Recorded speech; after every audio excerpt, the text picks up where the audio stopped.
What's up? It's Mike, and I don't know who I am. To fix this, I decided to take a personality test. First question, what's my name? That's a trick question. Oh, that's all it took. Well, it'll take a while to process the results, so why not pass the time with a little Mario Pinball Land? So yeah, Super Mario Ball exists. Who doesn't? While Mario was busy in his main series doing a whole lot of nothing original on the Game Boy Advance, it was the spin-offs that helped pick up some of the slack. You could call it that. The GBA was a relatively successful endeavor for Nintendo. In law states, if Nintendo sells 1 unit of a game console, it will get a Mario Tennis game. Just check the Constitution, it even has the Virtual Boy in here. Cruel and unusual punishment. There are a few certainties in life, with those being death, taxes, and Mario Kart. So let's talk about one of those things that I actually do have experience in. And let me give you a hint, it's not my taxes. The Game Boy Advance saw a major release of most of Mario's classic spin-off staples and even kickstarted a couple of them, with 2 major ones being the Mario vs. Donkey Kong series and the Mario and Luigi series. I want to save Superstar Saga for later because honestly I think it deserves a whole conversation to itself, so for now I'll settle with the King Kong ripoff. To talk about Mario vs. Donkey Kong, we have to not talk about Mario vs. Donkey Kong. Oh, thank God. Instead, I need to hand a pretty hearty mention over to the 1994 Game Boy classic Donkey Kong. At first, it looks like a simple port of the Donkey Kong arcade. There were 100 more stages after that. Donkey Kong on the Game Boy stands alone as a title, and honestly, I think the title itself is a little unfortunate because this game is far from just Donkey Kong. That's because this game is also a scam. Can't even play as Donkey Kong. After you get through the old arcade levels, which is an absolute breeze thanks to Mario's new moves, the game opens up and becomes a full-on puzzle platformer, with easily some of the best controls out of any original Game Boy game. His movement feels fluid, and they introduced some staple Mario moves here even before the release of Super Mario 64, like the triple jump and the side flip. These movements make it so if you're good enough to utilize them, you can actually just skip over parts of the puzzles off of just those abilities. Trust me, I have absolutely nowhere else to be right now. The level designs are great too, and the pace that you're introduced to new mechanics that each change the game for the better is honestly impressive. The best part about these new mechanics is that they're all introduced via these amazing little cutscenes, which are each packed with so much charm, and I love all of them. They show you exactly how the mechanic works in an entertaining way without any kinds of annoying tutorials that get in your way. You should take some notes. The level themes are varied enough as to not get boring. The music, especially in the later stages of the game, is straight fire, and this is truly one of the best Game Boy games on the entire system next to Super Mario Land 2. They are also on the same system as Hatris. Now, why did I talk about Donkey Kong 94 before talking about Mario vs. Donkey Kong? What do you mean I'm surrounded? Essentially, Mario vs. Donkey Kong is just more Donkey Kong 94. With the same style of level design, extremely similar mechanics, it's basically just Donkey Kong 94 too. I wouldn't even say that's a stupider name than the new Nintendo 2DS XL. Don't get me wrong, Mario vs. Donkey Kong is a really good Game Boy Advance game, but if you've ever played Donkey Kong 94, then you've played this game too. I actually prefer Donkey Kong's level design, presentation, music, how it feels to control, and overall I think it's just a better put together package. The biggest difference between the games has to be in the presentation department. As mentioned earlier, I love the cutscenes that display the mechanics and all the sprite work from the Game Boy game. They still hold up perfectly even today. On the other hand, Mario vs. Donkey Kong almost went for a Donkey Kong Country style approach, and it looks okay. Yeah, this is gorgeous. Now yes, for the Game Boy Advance this was certainly impressive, but especially blown up just a little, Mario just looks like a completely pixelated mess. On the actual GBA screen it does look better, but so does Donkey Kong 94. Another thing to mention is that the mini cutscenes here almost completely lack the charm from the first game. They just feel a lot more soulless. In terms of puzzle platformers, Mario vs. Donkey Kong is definitely a great one. Just in comparison to how fantastic Donkey Kong 94 was, it doesn't hold up as well. If you enjoyed Donkey Kong 94 or just need a solid puzzle platformer to play on GBA, then Mario vs. Donkey Kong definitely does the trick. But if you're looking for a real puzzle, why does this exist? Finally, I can put this degree to good use! Mario Party Advance was released in the year of our Lord 2005 to a worldwide why? This game's entire existence just doesn't make sense to me. For one, it came out after the DS came out, and for two, Bowser's arm on the cover just looks... Actually, I have no clue what's going on there. It gets even better though, as Mario Party Advance is the only Mario Party that I'm aware of that doesn't support 4 players. At all. Honestly, I can forgive the release date. Hell, I can even forgive the wonky box art. But can someone please tell me what the point of this game is, like, at all? Someone, please. Hey, you might not be able to play with 4 players, and you may only be able to play minigames with 2 players in a series that's literally known for its multiplayer, but that's okay, because at least you have a full 4 characters for you and your worst enemy to choose from. No, I am not kidding, that is all you get. And you're gonna like it. The game starts up and we have to make ourselves a passport, so what's my hobby? Talking. What's my biggest dream? Around 16 square miles. What's my silliest secret? Myself. And that's the passport done.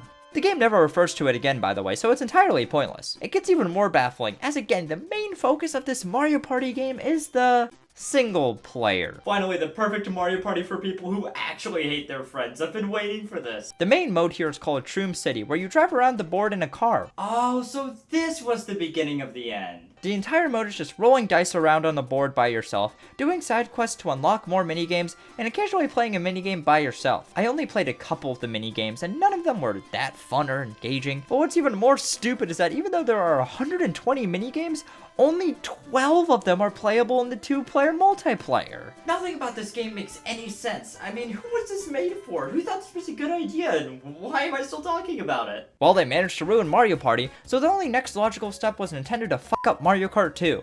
So of course they didn't. Mario Kart Super Circuit is a fascinating game to me. Out of all the Mario Kart games out there, this is the one I easily hear the least about. I've heard more people talk about Toe Turnpike itself than Mario Kart Super Circuit. But why is that?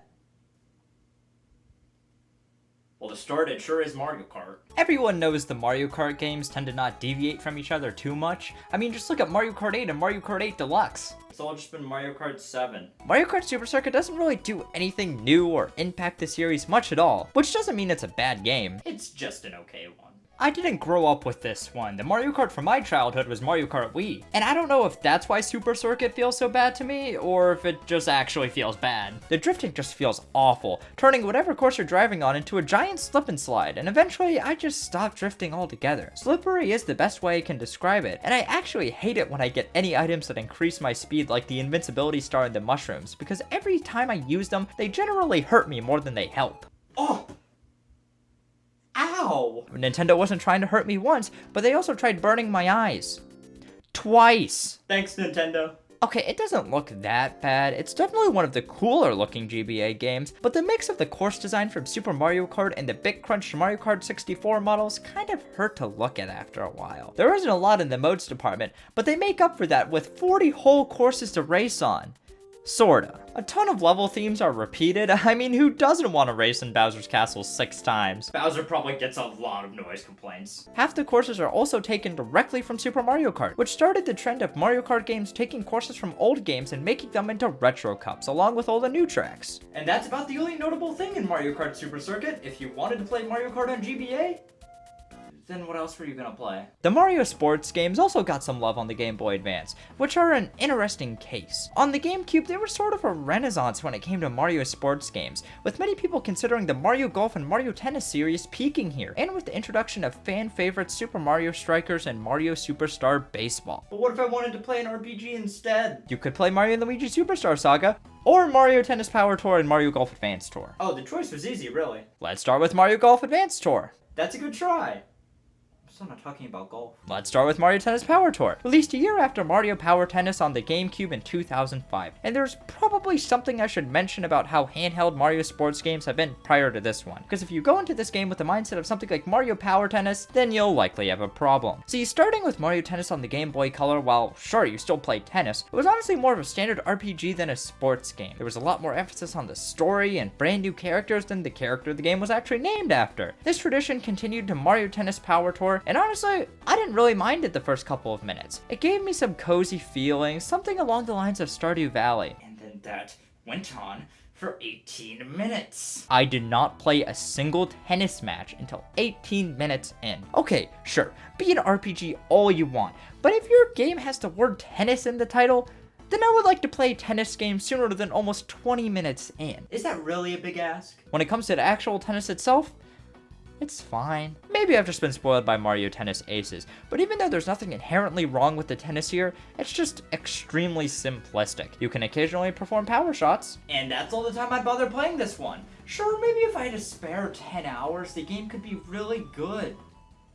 But then when would I talk about Mario Pinball Land? Saving the best for last, we have Nintendo's biggest release of the 6th generation, Mario Pinball Land. Ever notice that everything's gone to shit since October 26, 2004? Mario Pinball Land, or Super Mario Ball in Europe is...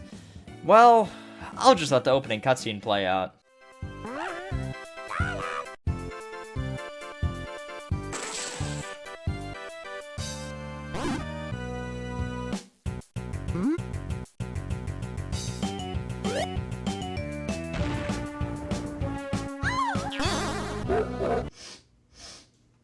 My life will never be the same. If you thought Mario Party Advance was confusing, then run. Before we get lost wondering where we as a species went wrong, let's talk about the gameplay that was the catalyst of that conversation, and it's, not good. Impossible. Maybe it's because I'm not a giant pinball guy. Now, yes, the rumors are true. I do hate balls. But the physics just feel awful. The worst part is that these levels are designed around hitting enemies and objects that are moving around, and they're a bit hard to get to when you have no f***ing way to consistently aim. It also doesn't help that I have no clue what to do. I collected a couple power stars and had absolutely no clue what to do with them. I tried going to different areas, but in all honesty, I only got past the first room in one of them, and trust me, I tried. There's this tube that sits in the middle for a while in each room that's supposed to protect you from falling through it to a prior room. Except you can still fall through, so it's pretty much pointless. The graphics are weird, the music is, best described as interesting, and if you know what you're supposed to do in this game, please don't let me know. If you don't like pinball, then you won't like Mario Pinball Land. But if you love pinball, then you still won't like Mario Pinball Land. Oh, my personality test is done! Finally, I've been waiting so long! Let's see who I am! That didn't help much.